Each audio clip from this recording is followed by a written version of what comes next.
नमस्कार, the Naveen Purohit show में आपका स्वागत है। मैं हूं आपके साथ नवीन पुरोहित और आज हमारे साथ स्टूडियो में चर्चा करने के लिए मौजूद हैं मध्य प्रदेश विधानसभा के प्रमुख सचिव श्री अवधेश प्रताप सिंह जी। अवधेश जी, आपका ND24 में बहुत बहुत स्वागत है। बहुत धन्यवाद नवीन जी। किसी भी संस्थान को, किसी भी विषय वस्तु को एक लंबे समय तक शने शने बढ़ता हुआ देखना, समय के अनुसार परिवर्तन देखना, उसमें नवाचार शामिल करना। मध्य प्रदेश विधानसभा में एक अरसे से आप प्रमुख सचिव के पद पर कार्यरत हैं और मध्य प्रदेश विधानसभा को तमाम आयाम आपने दिए हैं। तो एक समग्र प्रतिक्रिया आपके इन वर्षों में, इन कार्यकाल पर एक समग्र प्रतिक्रिया चाहता हूँ। विधायिका एक अपने आप में बहुत ही विशिष्ट स्थान होता है और मुझे ये सौभाग्य है कि मैं न केवल राज्य की विधायिका बल्कि राष्ट्रीय स्तर पर मैं संसद में भी कार्यरत रहा हूँ जी।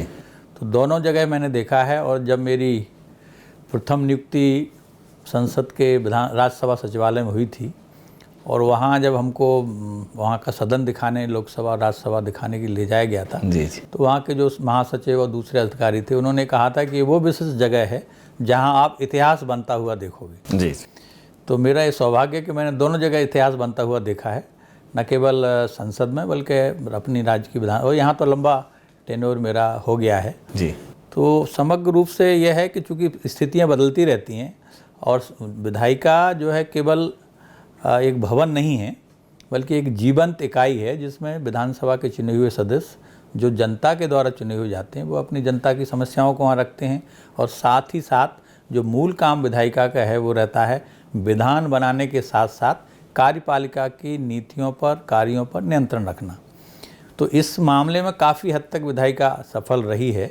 यह अवश्य है कि समय समय पर चूँकि जनप्रतिनिधि बदलते रहते हैं, उनका अपना बैकग्राउंड चेंज होता रहता है, तो कई बार स्थितियां बहुत बेहतर होती हैं जिसमें अच्छे वक्ता, अच्छे ऑडिटर उसमें जाते हैं। कई बार स्थिति थोड़ी कम हो जाती है, लेकिन कमोबेश स्थिति ये रही है कि हमारी यहाँ की विधानसभा की परंपराएं बहुत गरिमापूर्ण रही हैं, चर्चाएं बहुत गंभीर और विस्तृत रही हैं, जिसमें बड़े प्रबुष्ट हमने तो जब मैं आया उस समय तो हमने माननीय सुंदरलाल पटवारी से लेके माननीय अर्जुन सिंह जी से लेकर के श्यामाचरण शुक्ला जी से लेकर इस तरह के जो प्रबुद्ध और बहुत ही अच्छे वक्ता और वो थे, वो भी उनको भी हमने सुना है जी। तो इसलिए बहुत अच्छा सदन ये है हमारी मध्य प्रदेश विधानसभा का। और हमारा भी प्रयास यही रहता है कि रचनात्मक सहयोग माननीय सदस्यों को किया जाए, क्योंकि ये सेवा का क्षेत्र है और हम भी लोक सेवक हैं, वो भी लोक सेवक हैं। तो मेरा प्रयास सदैव ये रहता है कि जन समस्याओं को या जन कल्याण के जो भी विषय वहाँ सदन में आएँ या जो नीतियों का विश्लेषण हो, उसमें जितना सहयोग विधानसभा सचिवालय कर सके उतना अच्छा रहता है। मध्य प्रदेश विधानसभा की अपनी एक गौरवशाली परंपरा रही है और मध्य प्रदेश विधानसभा की कार्रवाइयाँ नज़ीर रही हैं देश के लिए।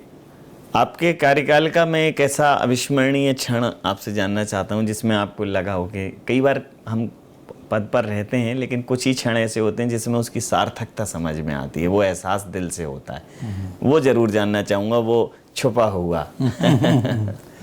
देखिए, ऐसे क्षण तो कई बार आते रहते हैं, कई बार बहुत चुनौतियां भी आती हैं। जी जी। और मैं दोनों ही जानना चाहूँगा। हाँ, मुझे कई बार रस्सी पर भी चलना पड़ा वहाँ, क्योंकि दोनों पक्षों में आपको बैलेंस करना है और साथ साथ निष्पक्षता वहाँ दिखनी होती है। लेकिन ख़ास तौर से अभी हाल ही में जो मुझे याद आ रहा है कि जो कोरोना काल का समय था जी, बड़ा चुनौतीपूर्ण समय था और उसमें कई चुनौतियाँ थी। एक तो ये था कि हमारे पास पूर्णकालिक अध्यक्ष नहीं थे, सामयिक अध्यक्ष जी कार्यरत थे। सामयिक अध्यक्ष भी जैसा आप जानते हैं कि हर समय उनका चूँकि उतना विधानसभा अध्यक्ष के रूप में अनुभव नहीं रहता, लेकिन बहुत अच्छे थे वो, तो उनके साथ समन्वय बिठा करके चलना। फिर साथ ही साथ ये चुनौती थी कि संवैधानिक दायित्वों के तहत सदन की कार्रवाई भी संचालित होना, क्योंकि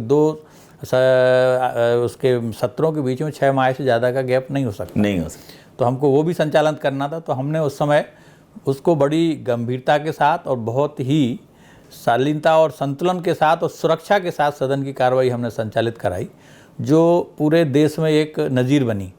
हमने उसमें ये व्यवस्था की कि सदन में बड़ी बड़ी स्क्रीन लगा के जो माननीय सदस्य अस्वस्थ थे या यहाँ नहीं आ सकते थे अपने सुरक्षा की दृष्टि से, उनको हमने व्यवस्था की कि NIC के जो जिलों में केंद्र रहते हैं, वहाँ जा कर के वो अपना आई कार्ड दिखाएंगे तो उनको वहाँ से सदन की कार्यवाही में भाग लेने का अवसर मिलेगा। तो हाइब्रिड मोड में हमने विधानसभा की कार्रवाई रखी। जो लोग यहाँ आए, काफ़ी सदस्य यहाँ पे आए, तो वो जो कोरोना का प्रोटोकॉल हाँ, था वो मेंटेन रहा। तो यहाँ भी हमने चूंकि डिस्टेंस से बिठाना था, तो यहाँ भी आधे से अधिक सदस्य यहाँ रहे जो उस सदन में उपस्थित, और आधे से अधिक सदस्य बाहर थे, आधे सदस्य करीब, जो दूसरी जगह से, जिलों से उस स्क्रीन के माध्यम से बाकायदा प्रश्न भी पूछ रहे थे, यहाँ से मंत्रीगण जो थे वो जवाब भी दे रहे थे। तो एक अच्छा, मतलब हमने अपने ये हमें चुनौतीपूर्ण अनुभव, हाँ, अनुभव था और एक संतोष का भी था। सभी ने कहा कि ये बहुत अच्छा प्रयोग आपने किया है, नवाचार आपने किया है, कि दोनों तरह से ऐसा भी नहीं लगा कि सदन चल नहीं रहा है। 100% भी अगर आप उसको वर्चुअल कर दे तो भी बात नहीं बनती, ठीक बात। तो इसको हाइब्रिड मोड में हमने रखा।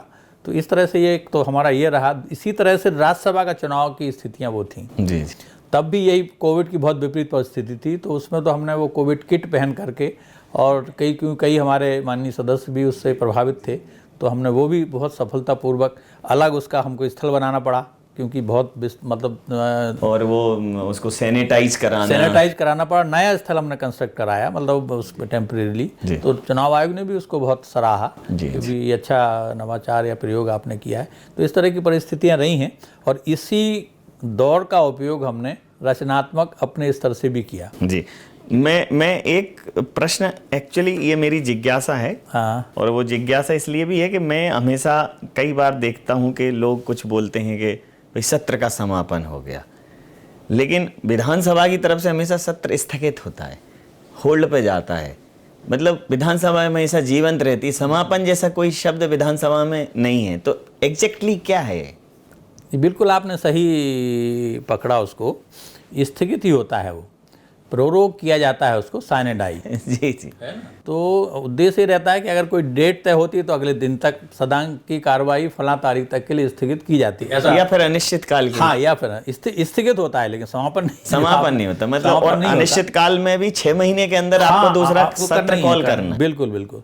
तो अनिश्चित का मतलब ये है कि आगामी तिथि अभी तय नहीं है, जैसे ही तिथि तय हो जाएगी 6 माह के अंदर हम अगली बैठक आहूत की जाएगी। तो ये आपने बिल्कुल सही कहा, स्थगित की जाती है कार्रवाई, और फिर सतत वो चलती रहती है। अच्छा, एक और प्रश्न है सर, कि जैसे सदन में जब कार्रवाइयाँ होती हैं तो उनका पूरा डॉक्यूमेंटेशन होता है, और माननीय सदस्य जब बोल रहे होते हैं तो उनकी रिकॉर्डिंग, फिर डॉक्यूमेंटेशन। तो ये प्रोसेस कैसे, मतलब बहुत चर्चाएँ होती हैं, 8-8 घंटे की चर्चाएँ ऑन रिकॉर्ड होती हैं। माननीय अध्यक्ष अगर कोई चर्चा की किसी कार्रवाई के अंश को विलोपित कर दें, उसके बाद तो सब रिकॉर्ड में रहता है, और अगले दिन फिर से दूसरे दिन की कार्रवाइयाँ। तो जब सत्र के दौरान तो प्रेशर का लेवल बहुत होता होगा सर। हाँ, निश्चित तौर पर, क्योंकि चूँकि सारे जो काम होते हैं वो टाइम बाउंड कह लो या समय सीमा के कार्य होते हैं। तो हर कार्य हमारे पूरी टीम जो विधानसभा सचिवालय की है, उनको पूरे अलर्ट मोड में रहना पड़ता है। और कई बार तो हम इसी परिस्थिति के कारण, कि जैसे मान लीजिए विधानसभा की कार्रवाई 6 बजे के बाद चल गई, 8 बजे 9 बजे तक चल गई, अब हमको कल का एजेंडा यानी कार्यसूची भी बनानी है, आज की जो कार्रवाई हुई है उसको हमको समेट करके और उसमें अपलोड भी करना है। ये सारा कार्य हमारी टीम करती रहती है। उसमें चूंकि हमको भी ज़्यादा एफर्ट्स करना पड़ता है, क्योंकि सारी चीज़ें देखनी पड़ती हैं। कोई एडिट कर रहा है, कोई एडवाइस ले रहा है कि साहब ये जाएगा कि नहीं जाएगा, अध्यक्ष जी ने ऐसा कहा था, इसमें क्या क्या, या कई बार हमें अध्यक्ष जी से भी मार्गदर्शन लेना पड़ता है। तो ये सारी प्रक्रिया एक साथ ही करनी पड़ती है। उसी बीच में सदस्यों को भी, कोई सदस्य पूछेगा कि साहब हमारा ये आ रहा है कि नहीं आ रहा है विषय, मंत्री जी कहेंगे कि हमारी तैयारी नहीं है, इसको अगले हफ्ते लीजिएगा।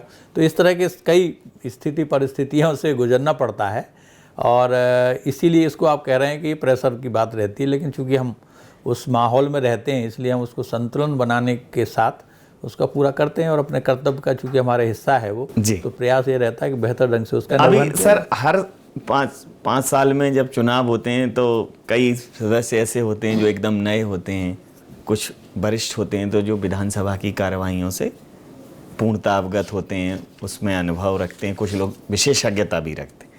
लेकिन जो नए सदस्य हैं वो सदन की कार्यप्रणाली को समझें, सदन में कैसे शब्दों का इस्तेमाल होना है, कई अनुचित शब्द भी हटाए हैं मध्य प्रदेश विधानसभा ने, तो उनको सदन की रूपरेखा से, कार्यवाही से परिचित कराने के लिए क्या कुछ मतलब वर्कशॉप और ऐसा प्रशिक्षण वगैरह ये सब आयोजित होता है? मतलब ये सत्र से इतर की बात कर रहा हूँ सर। हाँ नहीं, बिल्कुल ये सबसे पहले एक्चुअली जब नई विधानसभा गठित होती है तो उनके सदस्यों के लिए हम एक प्रबोधन कार्यक्रम रखते हैं। अच्छा।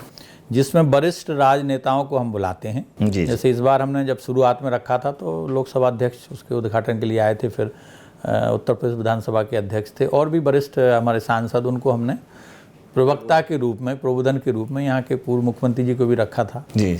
तो इस तरह हमारे सुरेश पचौरी जी भी थे उसमें एक वक्ता। तो इस तरह से हम जो बहुत अनुभवी राजनेता होते हैं उनको वक्ता के रूप, साथ ही साथ हम भी थे। हमने जैसे विधान प्रक्रिया के संबंध में मुझे बताना पड़ा था, कुछ अधिकारी और राजनेता दोनों को समग्र रूप से मिला के करते हैं। तो ये तो आपने सही कहा। तो उसमें भी क्या है कि पूरे सदस्य उतना उपस्थिति दर्ज नहीं कराते हैं, तो जो अनुभवी सदस्य हैं उनको तो अनुभव रहता है। साथ ही साथ इसी क्रम में मुझे वो स्मरण आ रहा है कि जब मैं यहाँ आया था, फिर बीच में क्रम चलता रहा, तो कई माननीय सदस्यों ने कहा कि हमारे पास जो पढ़ने के लिए या सदन की कार्रवाई में हिस्सा लेने के लिए जो गाइड के रूप में काम करती है वो संसद की कार्रवाई है जी। कॉल एंड सगदर के नाम से जो किताब फेमस रहती है संसदीय प्रक्रिया की, वो है, लेकिन राज्य विधानमंडल की नहीं है जी। तो आपको चूंकि दोनों जगह का अनुभव है तो आप क्यों नहीं एक किताब लिखते। लेकिन किताब लिखना कोई आसान काम नहीं रहता है, क्योंकि एक तो व्यस्तताएं बहुत रहती हैं, खासकर मतलब वैधानिक विधायिका की कार्यवाही पर अगर आप लिख रहे हैं तो उसमें तो कुछ भी मतलब विदाउट फैक्ट हो नहीं सकता। और दूसरा क्या है, उसकी जो शब्दावली है वो अलग रहती है। जैसे आपने यदि मान ली बिल का फॉर्म कह दिया तो बिल माने ये बिल नहीं है जो बिजली वाले, बिल माने जो विधेयक है। तो इस तरह कई टर्मिनोलॉजी हैं जो आपको अगर ज्ञात नहीं है तो आप उसके ऊपर लिख नहीं सकते हैं। तो जब ये बात उन्होंने कही, फिर कई वरिष्ठ मंत्रीगण ने भी हमसे कहा कि भाई आप लिखिए। तो कुछ हम सामग्री उसकी जब भी थॉट चला हमने लिख ली, कुछ नोट कर ली, कुछ इकट्ठी कर ली, करते रहे। लेकिन इस कोरोना काल का हमने जो रचनात्मक उपयोग किया वो यही किया कि इसमें हमने एक किताब लिखनी प्रारंभ की जी, जिसका नाम है विधानमंडल पद्धति एवं प्रक्रिया। तो शुरुआत का जो पहला उसका था, कोरोना काल का पहला जो साल था, उसमें हमने कुछ प्रारंभिक अध्याय लिखे। घर वालों ने भी पूरा सहयोग किया। उन्होंने, हमारे पत्नी ने कहा कि वे आपके लिए एक अलग कक्ष बना देते हैं, आप उसी में सारी सामग्री, किताबें, जो भी संदर्भ की पुस्तकें हैं वो रखिए, पढ़िए, लिखिए, जो भी करना है वहीं हम आपकी व्यवस्था करते रहेंगे। तो चूँकि वैसे भी क्वारंटाइन का समय था, वो ज़्यादा संवाद था नहीं। हाँ, संवाद भी नहीं था ज़्यादा। जैसे कार्यालय भी आपको जाना नहीं है, कुछ जाना है, तो सारी चीज़ें वहाँ थी। तो फिर वो वहाँ कंसंट्रेशन के बिना आप किताब लिख नहीं सकते। तो फिर थोड़ा सा उस पर हमारा एकदम एकाग्रचित्त होकर के हमने फिर किताब लिखी। तो शुरू के जो हमने 5-7 अध्याय लिखे, फिर मेरे दिमाग में आया कि चूँकि हम तो पहली बार लिख रहे हैं तो कोई अनुभवी लेखक हो, उससे हमको मार्गदर्शन लेना चाहिए। जी। तो चूँकि सुभाष कश्यप जी को भी हमने एक बार यहाँ प्रबोधन के लिए बुलाया था। अब तो वो काफ़ी बुजुर्ग हो गए, 95 प्लस करीब हो गए हैं वो, जो संसदविद हैं, वो हैं संविधान विशेषज्ञ हैं और पूर्व महासचिव थे लोकसभा के। जी। तो मैंने उनको ईमेल से और पोस्ट के माध्यम से वो 7 अध्याय उनको भेज दिए। जी। और हमने पूछा उनसे कि भैया आपको, अगर आप इसमें कुछ मार्गदर्शन दें, क्या हम सही दिशा में चल रहे हैं, ये ऐसा करके हमने उनसे निवेदन किया। तो उनका रिप्लाई एक 10 दिन में आया। उन्होंने कहा कि आप बिल्कुल, आपकी शैली बहुत अच्छी है, भाषा अच्छी है, ये आपने एकदम परफेक्ट लिखा है। हाँ, और ये मुझे उन्होंने कहा कि मुझे भी बहुत सारा ज्ञानवर्धन इससे हुआ है। तो आप इसको जल्दी से जल्दी ये विधायकों के हाथ में होनी चाहिए, ऐसा उन्होंने हमारा उत्साहवर्धन किया। क्योंकि हमने शुरुआत अपना मध्य प्रदेश कैसे गठन हुआ, फिर प्रक्रिया कैसे विकसित हुई, फिर सारे जो हमारे रहते हैं कि विधानसभा अध्यक्ष की भूमिका, राज्यपाल की भूमिका, इस तरह धीरे धीरे करके फिर बाकी प्रक्रियाएं, प्रश्न, ध्यान आकर्षण, स्थगन, इस पर हमने उसको आगे बढ़ाया। तो इस दृष्टि से वो किताब हमने धीरे धीरे लिखी। तो जैसा आपने कहा कि जैसे जब उन्होंने कहा कि ये किताब एकदम परफेक्ट है, तो आप जो कर रहे हैं वो करिए। जी हाँ। तो फिर मेरा थोड़ा उसमें मनोबल बढ़ा, उत्साह भी उन्होंने वर्धन किया। तो हमने, चूँकि प्रेरणा मिल गई, तो हमने उसको फिर आगे लिखी। तो ऐसे करके हमने करीब 15 अध्याय लिखने के बाद फिर एक बार उनसे चर्चा की। तो उन्होंने कहा कि नहीं, बिल्कुल सही है। फिर उन्होंने कुछ सुझाव दिया। उन्होंने कहा कि हमने जो ऐसी ऐसी किताब लिखी, आप उसमें देखिए कैसे हमने उसकी विषय सूची बनाई है, कैसे कंपाइल कैसे किया, हाँ, कैसे की है, तो उससे आपको और वो आइडिया मिल जाएगा।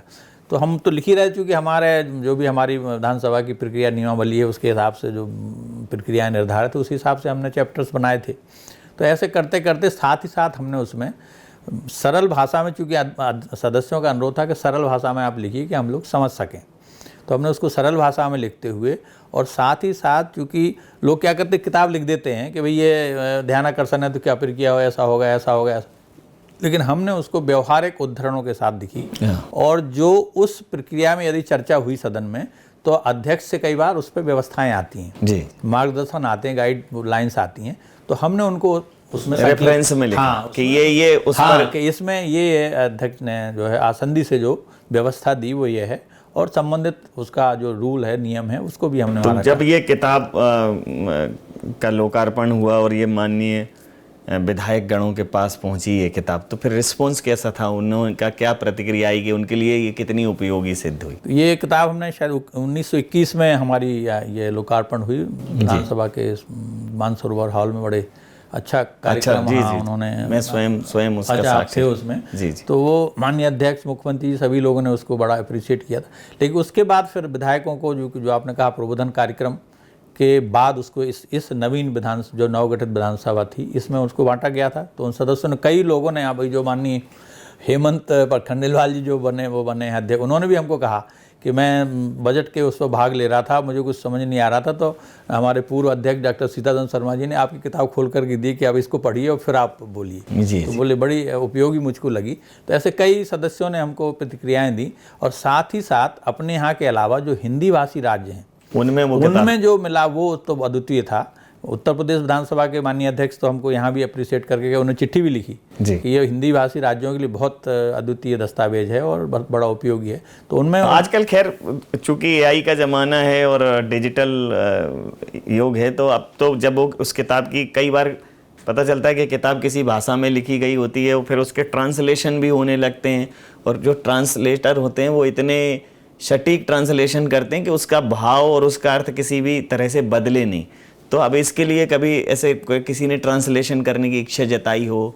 कई बार ऐसा होता है कि किताब बहुत चर्चित हो जाती है, तो क्या उस दिशा में कोई ऐसा? बिल्कुल आपने सही कहा। क्या था कि एक जो राष्ट्रीय विधायी निकायों का सम्मेलन होता है तो जयपुर में हुआ था जी, जिसमें सभी माननीय लोकसभा अध्यक्ष के नेतृत्व में होता है और अन्य विधानसभाओं के अध्यक्षगण वो रहते हैं, और हम लोगों का भी होता है, मतलब विधानसभा सचिवों का भी सम्मेलन। तो उसमें वो किताब हमारे माननीय अध्यक्ष ने लोकसभा अध्यक्ष को भेंट की थी, तो वहाँ काफ़ी अप्रिशिएट किया। लेकिन जो साउथ के वो थे सेक्रेटरीज और स्पीकर, उन्होंने कहा कि भाई इसको आप इंग्लिश में ट्रांसलेट करिए। उनकी चिट्ठी भी आई, आंध्र प्रदेश की, केरल, 2 जगह की चिट्ठी मेरे पास रखी हुई है। अच्छा, उसका क्या था, हमने चूँकि विधानमंडल पद्धति एवं प्रक्रिया तो हिंदी में लिखा था और ब्रैकेट में लिखा था लेजिस्लेचर प्रैक्टिस एंड प्रोसीजर, तो उनको ऐसा लगा कि इंग्लिश में है। जी जी जी, तो केवल टाइटल के लिए लिखा था। तो उन्होंने कहा कि, तो हमने कहा कि अभी इसमें नहीं बोले इसको, तो आप अर्जेंटली वो कराइए, हमको बहुत ज़रूरत है।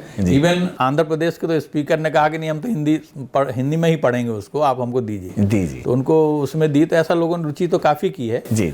और यहाँ इन्होंने आदरणीय श्रीधर जी ने भी कहा था कि इसको आप इंग्लिश में ट्रांसलेट कराइए, तो अभी उसमें हुआ नहीं है। अच्छा, एक अब चूँकि जैसे आपने कहा कि उनका प्रबोधन होता है, जैसे रिपोर्टिंग, विधानसभा की रिपोर्टिंग है, तो विधानसभा की कई कार्रवाइयाँ ऐसी हैं कि मैं बहुत चुनौती के साथ ये कह सकता हूँ, बहुत गंभीरता से ये कह सकता हूँ, आप गिने चुने कुछ वरिष्ठ पत्रकारों को छोड़ दें, जो लोग विधानसभा की कार्रवाइयाँ अटेंड करते हैं, रिपोर्टिंग करते हैं, मुझे लगता है कि विधानसभा के अंदर जो कार्रवाइयाँ होती हैं वो बहुत ही स्पष्ट होती हैं। आजकल मोबाइल कैमरा ले जाने की छूट है, तो कई चीज़ें ऐसी होती हैं जिनकी चर्चाएं अब बाहर लीक होने लगी हैं। तो रिपोर्टिंग करने वाले जो पत्रकार बंधु हैं उनके लिए विधानसभा द्वारा मुझे लगता है कि एक प्रशिक्षण कार्यक्रम, एक व्यवहारिक प्रशिक्षण कार्यक्रम, भले ही वो एक दिवसीय हो, लेकिन उसे करने की ज़रूरत है, जिनको वो अलाउ करते हैं उस कवरेज को करने के लिए।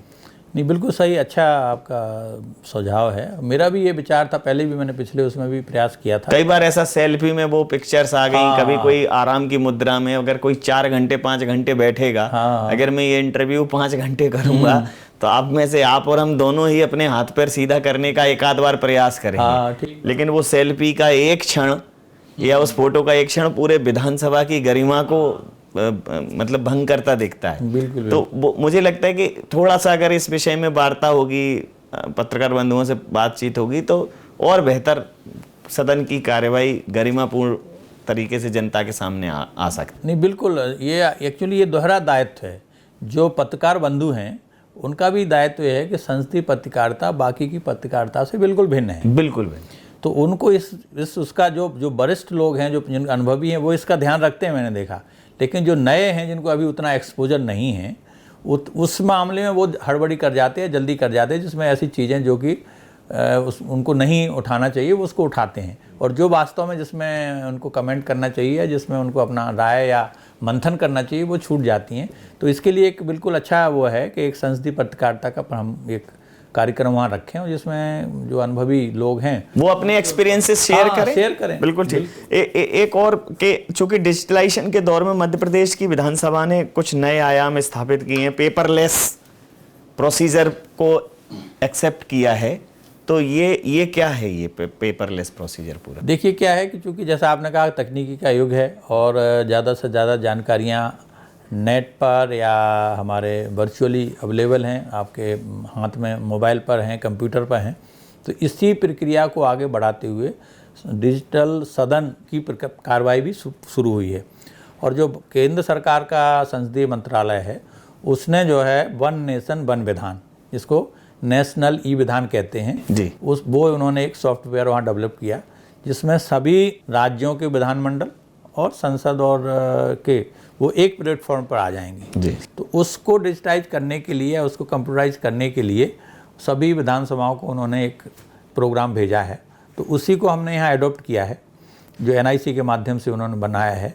तो उसमें ये व्यवस्था ये है कि वैसे हम चूँकि मध्य प्रदेश विधानसभा तो नवाचार है, इसके मामले में अग्रणी थी जी, क्योंकि हम सारे प्रश्न ऑनलाइन विभागों को भेजते हैं, सदस्यों से भी मंगाते हैं, लेकिन कुछ ऑफलाइन आते हैं जी। और भी बहुत सारी जानकारियाँ, चाहे ध्यानाकर्षण की हो, चाहे आश्वासन हो, ये सब ऑनलाइन उनको भेज रहे हैं।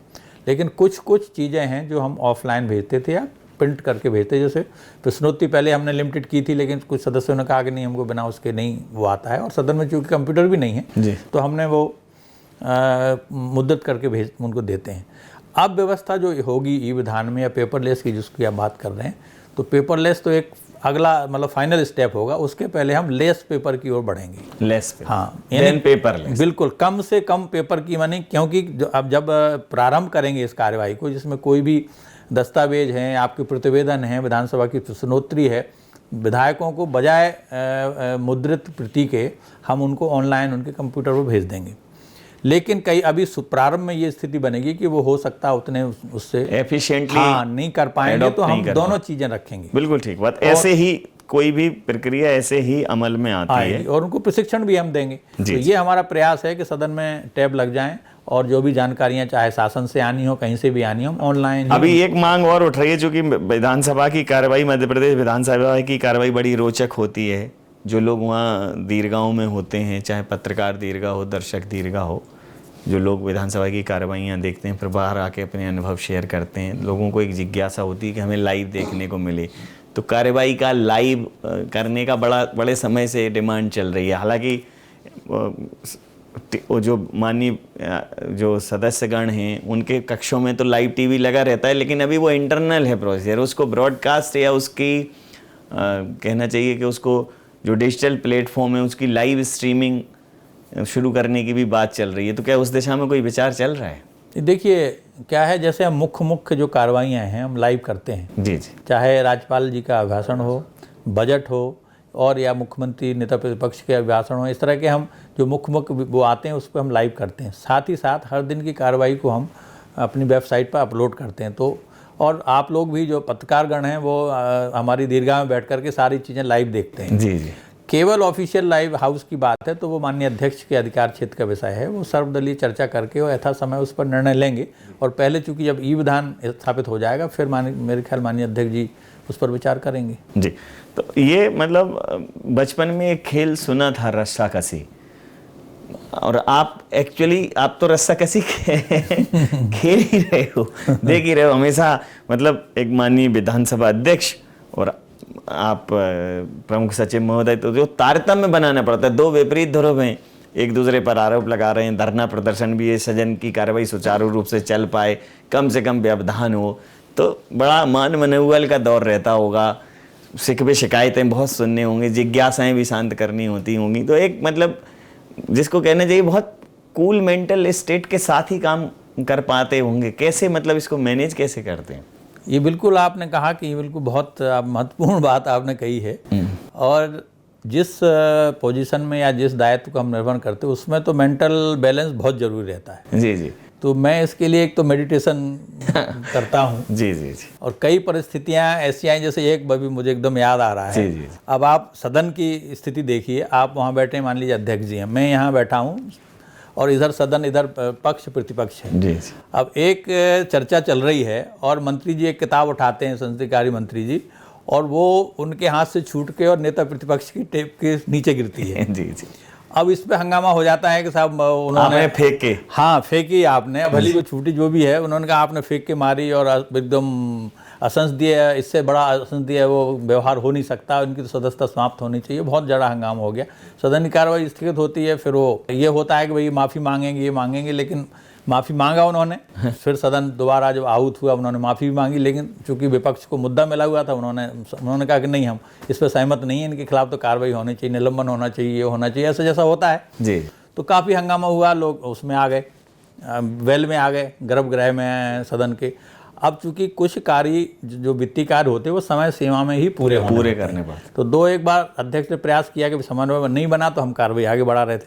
अब इसी बीच में प्रतिपक्ष के सदस्यों ने मेरे टेबल पर जो रूल बुक रखी थी प्रक्रिया इसकी अपनी विधानसभा की, उन्होंने उठा के और उन्होंने कहा कि जब कार्रवाई एक तरफा ही चल रही है, और फाड़ के मेरे उसके आगे ही फेंक दी। जी अब फेंक दी तो हम तो चूंकि हमने वो हेडफोन लगाया हुआ था, हमने कोई प्रतिक्रिया व्यक्त नहीं की, भले हमारे सामने ही सारी चीज़ें घट रही थी जी।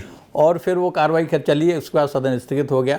जब मैं बाहर आया तो जो चीफ सेक्रेटरी थे उन्होंने कहा, यार इतने उसमें क्या टेंशन का माहौल था, आप स्पीकर को भी स्लिप दे रहे, तो इन्होंने तो आपके ऊपर ही किताब फेंक दी और आपको कुछ हुआ ही नहीं।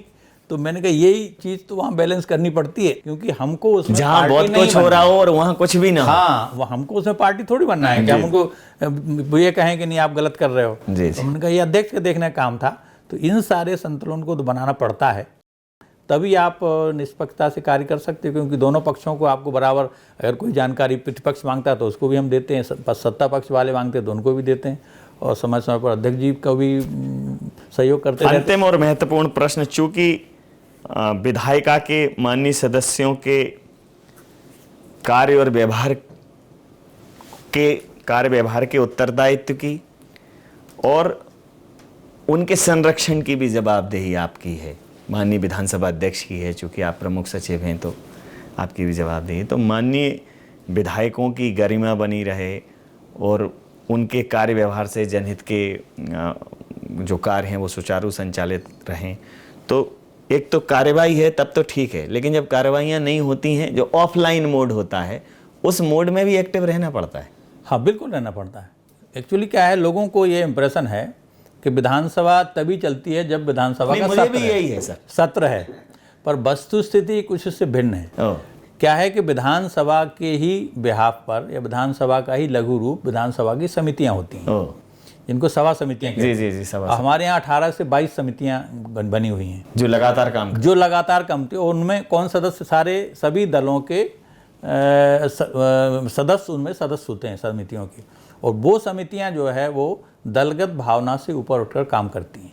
तो कई बार वो सदन से बेहतर कार्य, चाहे कार्यपालिका के ऊपर प्रशासकीय नियंत्रण की बात हो या कोई अनियमितता हुई उसकी जांच करने की बात हो, वो बेहतर ढंग से उसको निष्पादित करती हैं, चाहे वित्तीय अनियमितता हो, और यहाँ तक कि वो उनको अध्ययन दौरा करने का भी अधिकार है। वो फील्ड में जा करके कार्य की गुणवत्ता देख सकती हैं, किसी विशेषज्ञ से चर्चा करके राय भी ले सकती हैं। बिल्कुल ठीक। तो ये कार्य हमारा जब सत्र नहीं होता तभी होता है, और निरंतर चलता है। तो समितियाँ बैठकें करती हैं, शासन के अधिकारियों को बुलाती हैं, फिर उनके हम कार्रवाई विवरण हों या प्रतिवेदन हों जो हमें अगले सत्र में रखने होते हैं, तो वो सारे तैयारी का काम इसी दौरान होता है। तो हम लोगों को उस समय भी पूरी तरह से सक्रिय रहना पड़ता है सतत रूप से। तो समय तमाम सारे विधानसभा की कार्यवाही से के तमाम सारे पहलुओं पर चर्चा की, और कुछ ऐसे अनछुए पहलू जो मतलब ऐसे अनटच्ड एस्पेक्ट्स हैं जो निश्चित रूप से जनता को पता नहीं है कि विधानसभा हमेशा सक्रिय रहती है,